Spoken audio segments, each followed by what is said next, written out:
markii aan inta liishaani waagi aan haruntaas ka biiray bahdilanay oo rafaadsanay oo baadiyo oo muuqatay waxyaabo badan dhib badan qabay ha aatee aan oo hadda may baa ku bahay macna gabarnimadii tay horab aan istaawiyahay oo iska qanacsana iyo harunta ku bahay may baan baraay Soomaali xisaab Ingiriis may baan baraay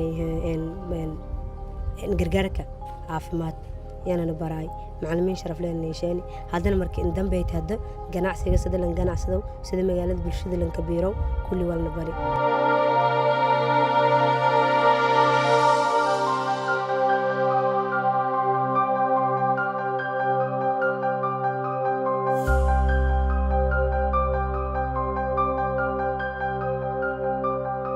أنا waxaan ku soo biir magaalada Baydhabo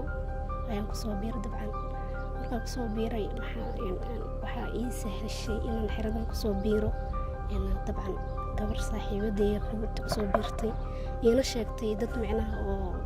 xiradan oo maxaa la sheegtay faahfaahin badan siisay meeshaan amnigayga dabcan ku sugmaayo iyo sheegtay amnigayga ku sugmaayo aan ku soo biiray isasdir la ajliyaan ku soo biiray aan ka barto waxyaabo aad u balaaran walaa markaan kooda ku soo biiray sida macnaha ahaa iyo hadda sidaan ahay farqi weyn ayaa u dhaxeeyo dabcan maalintaas iyo maanta farqi weyn u dhaxeeyo waxa barashaan helnay nolol fiican aan la siiyay waana la soo dhaweeyay maxaa la dhahayaa masha Allah. We are going to sensitize these youths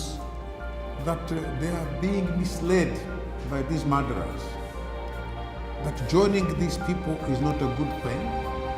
that these people stand for evil